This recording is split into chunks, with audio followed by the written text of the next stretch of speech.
To start with, I'd like to thank you for buying a new Honda HR-V. Now, in this handover video, what we're going to cover off for you are the buttons on the outside, the buttons and technology on the inside, and some of those things from a maintenance point of view that you need to be aware of. So when it comes to unlocking and locking your HR-V, we've got a couple of ways we can do it.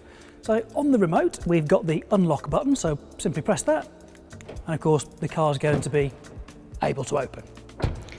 When we lock it, just one press will lock those doors. However, if we double press either of these buttons, so for instance, we unlock the car and then press and hold the unlock button, it will wind down the windows and also roll back the panorama roof on this vehicle. If you only wanted the windows part of the way down, you'd just let go of the button and it would stop winding the windows down. Now this is ideal on a hot day, so it lets the warm air out of the cabin as you're approaching your vehicle. Now, if we'd switched the car off, we've got out of the vehicle but forgotten to actually put the windows up, we can lock the car and press and hold it a second time, keeping pressure on the button, and it will wind the windows up, fold the door mirrors in and close the panorama roof if that was open. Now there's another way you can actually unlock your HR-V. So I'm just going to pop this into my pocket, and we have the keyless access system on this vehicle. So all I need to do is just pop my hand in behind the door handle and you'll hear it unlock. So now I can open the door, and of course the door mirror will unwind as well. And when it comes to locking the vehicle, all I need to do, again, as long as the key's in my pocket, a rucksack, whatever it might be, in the detection zone, I can push this little button on the side. That will lock the car, and a second push, just like on the key fob, would actually fold in the door mirrors for me. For those items we need to take a look at from a maintenance point of view underneath the bonnet, first of all, we need to open the bonnet. So by my right foot as a driver, there are two levers. I'm going to pull the lower one for the bonnet. Now, as we make our way to the front, the release lever is just slightly to the left of the Honda badge. So just pop under there, pull that across, and the bonnet's up. We'll pop the stay into position. And now, underneath the bonnet, what we have are some items just to keep an eye on. So, first of all is your screen wash reservoir. So we can just keep an eye on that, because obviously that will run down. Next thing along is our brake fluid. So that's just towards the back of the vehicle there. The next point across is the dipstick, which is bright orange. So we would recommend that you check the oil every time you fill up with petrol, because that way we know that the engine and the oil is nice and warm, and when you're parked, you're most likely going to be on a level surface. So should it need any, the fill up cap is just slightly to the right of the dipstick. Then something that you would want to check cold would be the coolant levels. So the radiator cap is here and the expansion tank is just down here. Now that we've checked everything under the bonnet, those are the things that we can look at as an owner. Now, of course, your HR-V is going to need regular servicing, and the schedule for it is 12 months or 12,500 miles. So again, call your dealer and they'll be really happy to get you booked in and have that service carried out. Now, we'll close the bonnet, so we'll take the bonnet stay out, pop it into its little locator, and the best way to close the bonnet is just to have a little bit of a gap and let it close under its own weight.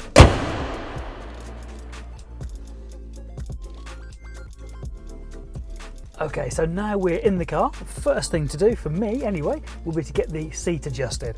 So just pull this bar at the front and get myself a little bit closer so I can get some good pressure on the pedals. That seems fine. I think a little bit higher, so I'm just going to pump this lever at the side. Yep, that's good.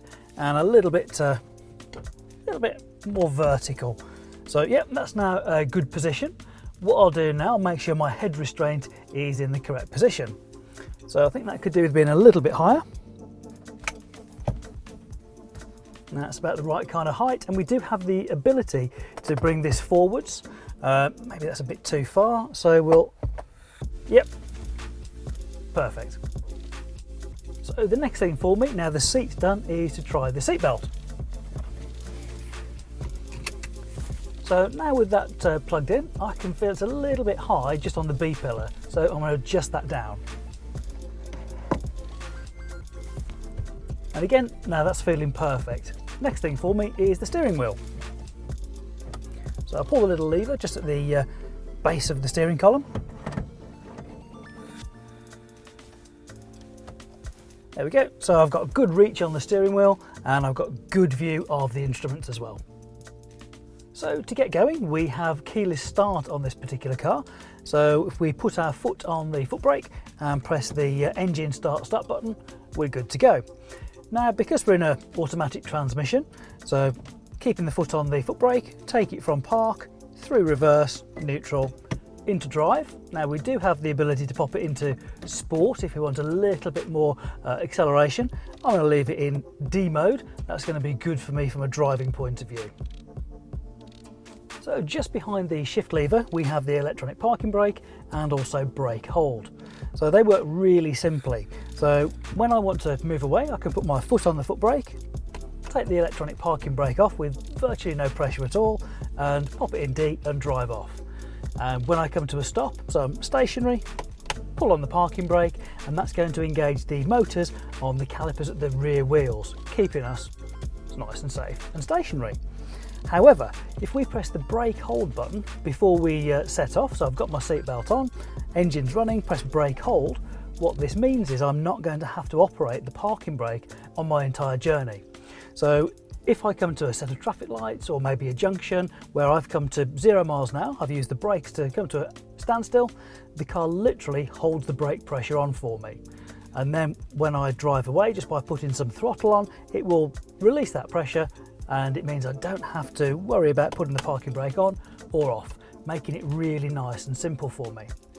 Now, a couple of benefits that we've got for the electronic parking brake. It's really easy and needs hardly any pressure to put on and off, as we've mentioned. It makes it nice and clear from a space point of view inside, and it also offers us the secondary braking system that we also need in a car. So if you were moving along and in an emergency, let's say you couldn't get your foot to the foot brake for some reason, you can actually pull the electronic parking brake on while you're moving, and this would hydraulically put brake pressure to all 4 wheels to slow you down. As I say, this is in an emergency situation, but normally get in the car, brake hold on, and you don't need to worry about using that parking brake on that journey. At the front of the gear shift lever, we have the button to turn off at idle stop. So by default, this feature's on, and it's there to save you money, and also it's going to improve not only fuel economy, but your CO2 emissions as well.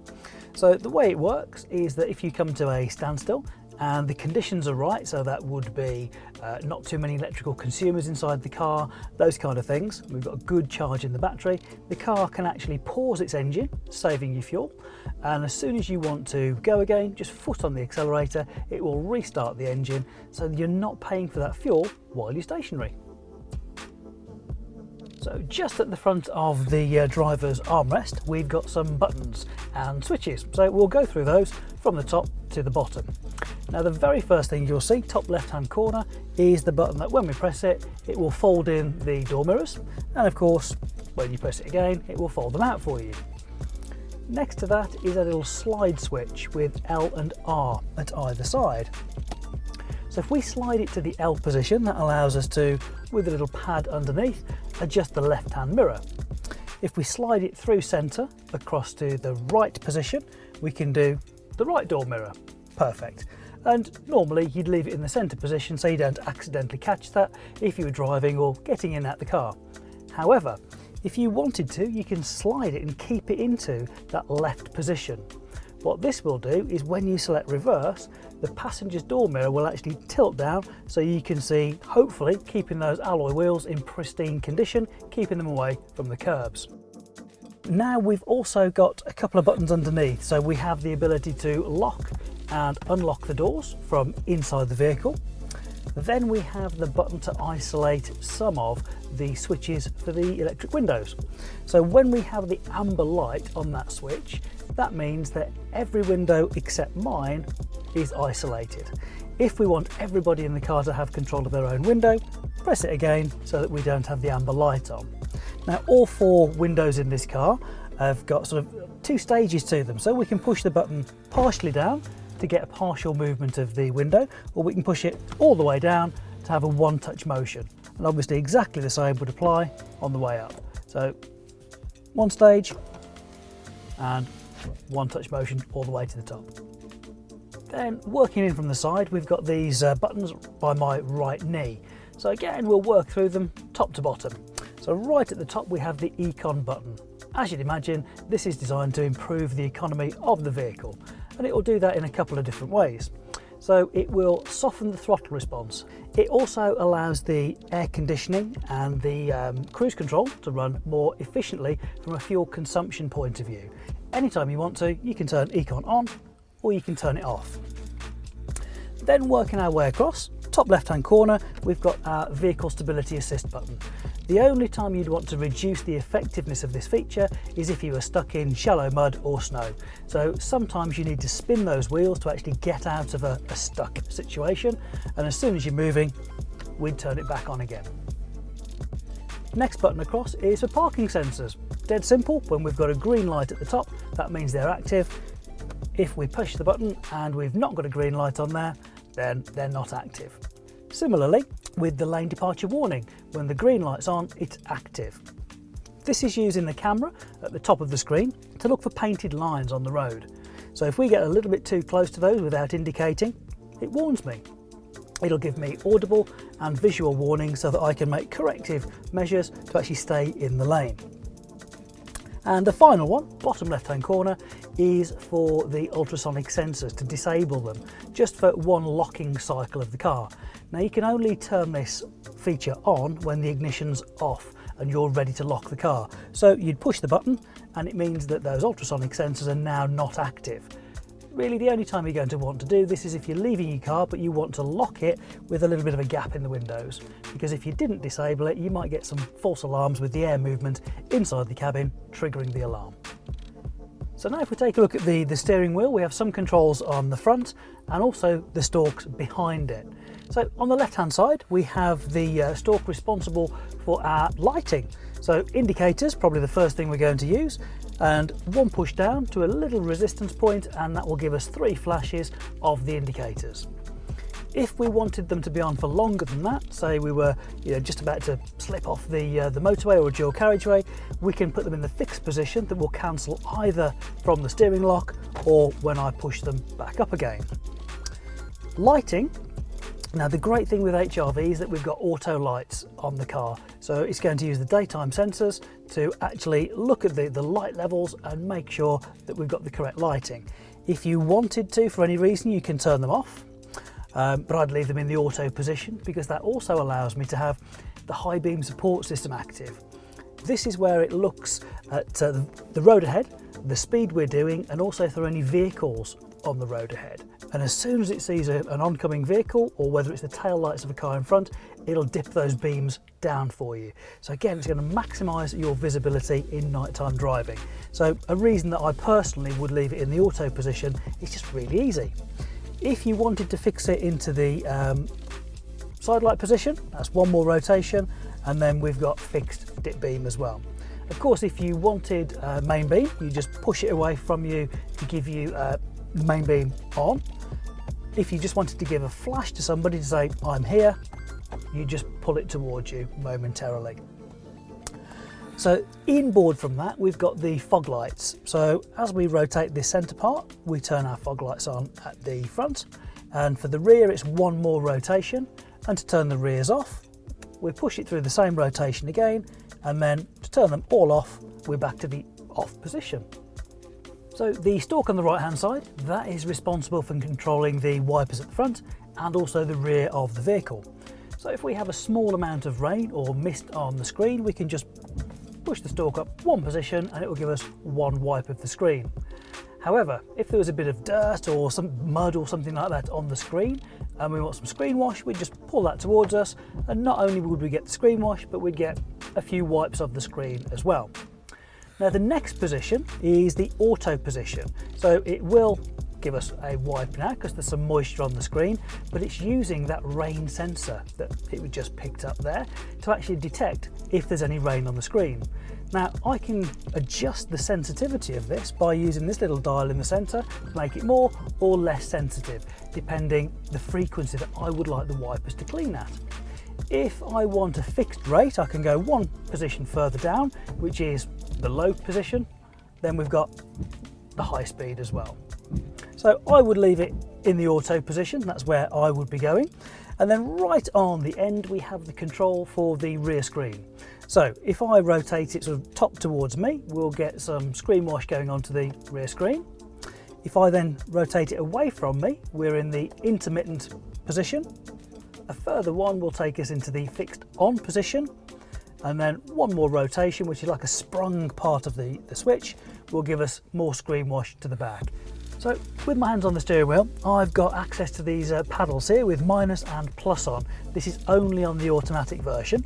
And what it allows us to do, if we're in D mode, is momentarily either lower or raise the revs, depending what we want, sort of maybe more economy or more performance, and then it will revert back into traditional D mode for us. However, if we're in sport mode, what it will do, it's like having a 7-speed gearbox that you can actually stay in fixed preset ratios. Again, just having a bit of interaction with that gearbox. On the left-hand side of the steering wheel, we have some more buttons that we can use on the go to keep hands-free driving as safe as possible. So right at the top, we have what looks like sort of 3 different screens.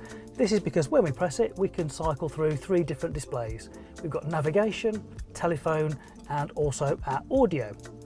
Just below that, we have the circular button with plus and minus at the sort of 12 o'clock and 6 o'clock. This is for our volume. We have left and right to actually go through different audio stations if we're listening to the radio, and the source button in the centre would allow us to choose through the different sort of mediums that we're listening to, maybe off a USB stick, or if it's different stations on DAB, FM, long wave, whatever we might choose. And at the bottom right hand corner we have our menu button, allowing us to save some presets while we're on the go. Now just below that, buttons I would sort of pull rather than push, we have the pick up receiver, put down receiver. This is also a back button for when we use the third button down here, which is for our hands-free Siri operation. So again, we could talk to our phone, asking it to do any functions that Siri can do for us. So on the right hand side, we have some more buttons that we can push and the ones below that we can pull. So if we start right at the top, we have the main button.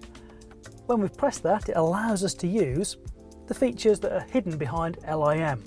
So LIM is our speed limiter. So that's now active. What I could do, I could set that, and because I'm not moving, it's set at its minimum speed of 18 miles an hour. But what I could do, I could press my plus button, hold it down, we're up to now 30. What this means, when I'm driving, unless I go 100% full throttle, I'm not going to be able to drive through and accelerate past 30 miles an hour. So whatever zone I'm in, I can actually adjust that down or up, and then what we're going to do is not be able to accelerate past that speed. A really nice peace of mind feature. If we press it again, we have the intelligent speed limiter. This is where it uses the camera, just at the top there, the multi-purpose camera, to read the road speed signs, and it pops them up on the dash so we can see we're in a 30, a 50 or a 60, whatever it might be, and that is what limits our speed. So it takes the information and sets that speed for us. What we have to do though is, first of all, we've got intelligent speed limiter on the screen, we need to press the set button. You can cancel that anytime you want to because we have the cancel button in the centre, or you can resume it once you've cancelled it. So RES at the top is for resume, and obviously the set button at the bottom. Now just underneath that we've got some buttons. We've got up arrows with an eye on it for information. If we have an amber warning light on the dash, we can see what that is. In this case, we've got a door open, so I can see that on my screen. We've got SEL for select and reset, so we can move up and down. So at the moment, I can scroll through the different options, and when we get to the one that looks like a couple of pages, what we can actually do, we can press select on that, and it will take us into the menu section so that you can really tailor the car to how you want it to look and actually act. So up on the front of the roof, we have our buttons here for courtesy lights for passenger and also the driver. In the middle, we have the push button here that will tilt the sunroof and push it forward to close it. And if we want to slide it backwards, we can do it a little bit, or we can push it all the way and it will go fully back. Any point you want to, you can stop it wherever you want it to be, but we'll close it for the moment. And what we've also got is a sunshade, so we can have complete control over how far backwards or forwards that sunshade actually is. Now in front of those we have a little rocker switch for the courtesy lights, so they can be turned off as they are at the moment. They can be active when a door's open, or we can have them permanently on. So I'll turn those back off again for the moment. Now, because we have an electronic mirror up front, what this is going to do is automatically reduces the glare that you might get sometimes. Now, if you didn't like this feature, what you can do, you can actually press the little power button there and it reverts to being a standard mirror. So looking straight ahead, we've got really nice, clear information. So on the left-hand side, we have our rev counter. And at the bottom of that, because it is an automatic, it'll tell us whether we're in park or drive or sport mode. Now, at the top, we'll see, as we are at the moment, we've got our lights in auto, so we can see confirmation of that. We can see that the parking brake is on there as well. And in the center, we've got our speedo. Nice big analog display that we've got there with miles per hour on the outside and kilometers an hour on the inside. Now on the right hand side we've got our information display that, as we mentioned, you can scroll through using the buttons at the base sort of area of the steering wheel and scroll through. At the bottom of that is our fuel gauge. Now this is a digital gauge, so we've got bars going along, so obviously the more bars, the more full the fuel tank is. And underneath we have the icon of a petrol pump with an arrow pointing to the left. This is simply to remind us that our fuel flap is on the left hand side of the car, so when we're pulling up at a fuel station we know which side to get the fuel pump to pull up to. So to keep you at your ideal temperature, we've got our climate controls and also our heated seat buttons on this touchscreen panel right in front of us. So what we've got on my right hand side here is the button for the heated seats, and on the left hand side the passenger has their own control over that there as well. And if we look at the buttons that we've got on here, we've got up and down for temperature, so red being up and the blue being the down. We've got the different modes, so where the actual air is going to be coming through on the car, whether it's feet, screen, coming to the center. We've got our fan speed up and down. Then we've got auto, on off for the actual system itself. We've got the synchronize button, the air conditioning button, recirculate, rear and front. So we'll go through what those are going to do for you, how they're going to benefit you. So first of all, if we turn the system on, what we'll see is that we've got 17 degrees for the passenger, whereas I've chosen 21 degrees. Now, if it was just me in the car, I could press the synchronise button and it takes the passenger side also to my chosen temperature of 21 degrees. So that's perfect. Then what I can do is I can actually turn the air conditioner off if I want to. So I could just have the heater on there, or I can actually turn the air conditioning on, as you'd imagine. Next button along is recirculate. What this will do for us, it will keep recirculating the air inside the cabin, if that's what we'd like. If we would prefer fresh air to be coming into the cabin, we can just turn that off so there's no amber light above it. Then we have the rear button there. This is going to actually heat up the elements in the rear screen and also the door mirrors to defog or de-ice those glasses. We'll turn that off. And the final one on the left hand side is front. Now when I press this, the fan speed will pick up a little bit. And what that's going to do for us, I'll just turn that off.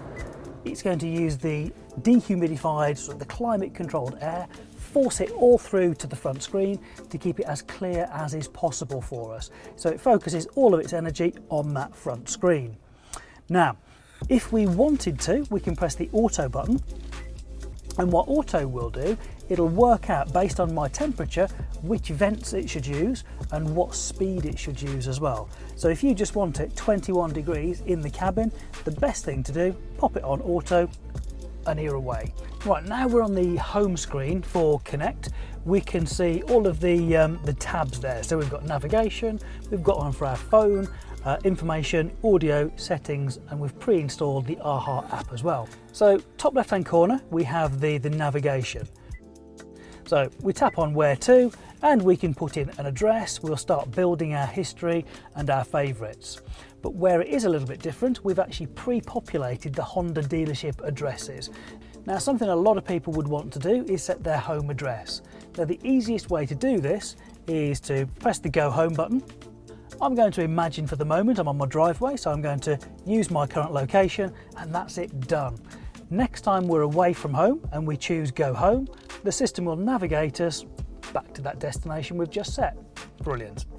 Now, to go back to the home screen, I'm just going to use one of these soft touch buttons on the right hand side, and underneath that we've got volume, menu, and also back. So we've got buttons down the side, and also we can operate it from the center as well.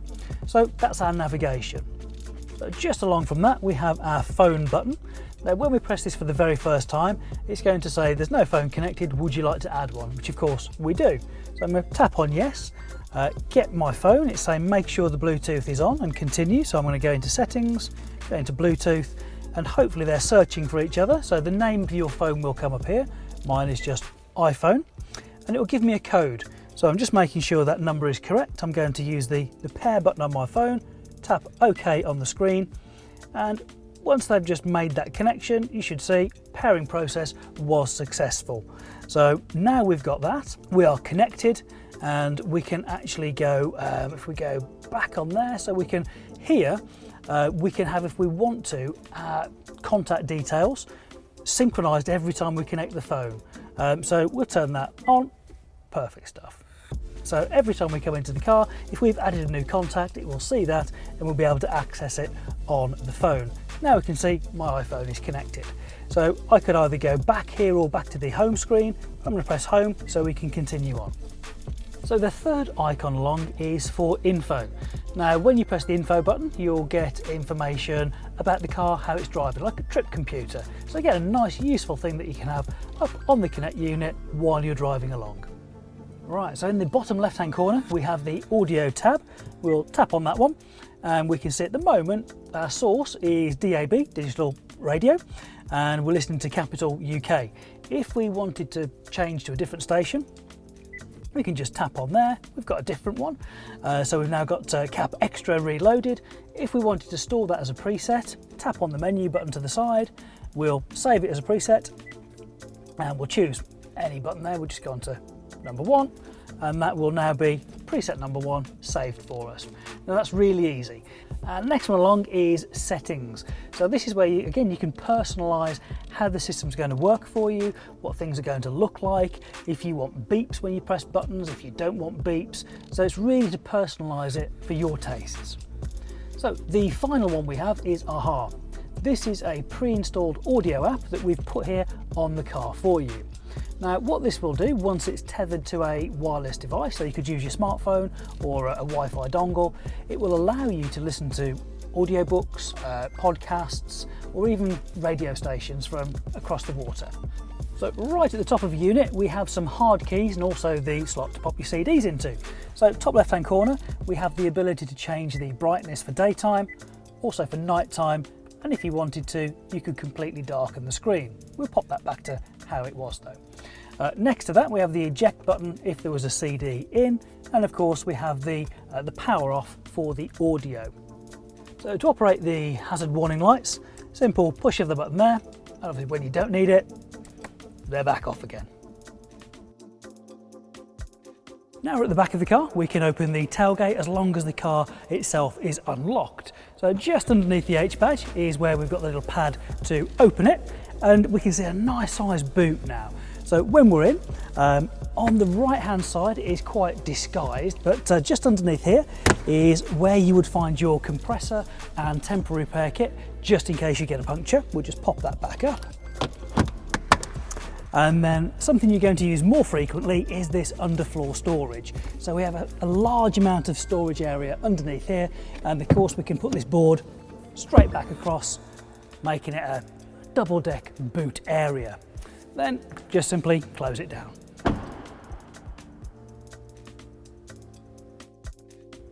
So for fueling your HRV, there is a little lever just when you're sat in the driver's seat by your right foot. So when we pull that, it will pop open, and of course now what we have is a screw cap to release, and when we're fueling up what we just do is rest it up there so it's not going to damage the bodywork of the car. When we're fueled up you'll find it clicks off, so you can't actually put too much pressure on, and then close it too. So for fitting Isofix child safety seats into your HRV, they can fit on the driver's side or indeed the passenger side. So the lower mounting points are just inside here, and both sides have the top tether points to make sure it's as firmly fixed into the car as it possibly can be. So there are many combinations of seat folding with your HRV. Now to fold this side down on the driver's side, we get the rocker at the top, pull that, and we'll fold it flat down. Now of course you can obviously do that on the passenger side as well. And to push it back up into place, simple as that little motion there. And to raise the bases, you just grab the base, push it up, and lock it, so that we've now got a massive amount of storage space in the rear footwell area. When you've got 3 rear seat passengers in the HRV, you'll want to put into place the middle 3-point seat belt. So first of all, we take it from the roof lining area, pull it down, and you'll notice there are 2 tongs on here. So the smaller one locks in here, and the larger one into this one. To remove it, it's traditional over here, and then what we need to do is use this tong or blade to actually remove it from that mechanism, so that we can then put it away into the roof lining area. So if you just have 1 or 2 rear seat passengers, they can benefit from the centre armrest if they wish, or if they like a little more room, it can just stay in place. To activate the child locks, if you only want the rear door to be opened from the handle on the outside, just push this little lever down, and when you want them deactivated, we just push it back up again.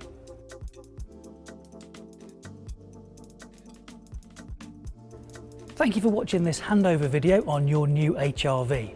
We hope it's been enjoyable and informative for you. Now, if you have any questions that we didn't address in this video, please feel free to contact your local dealer, where they'd be delighted to fill in any of those gaps.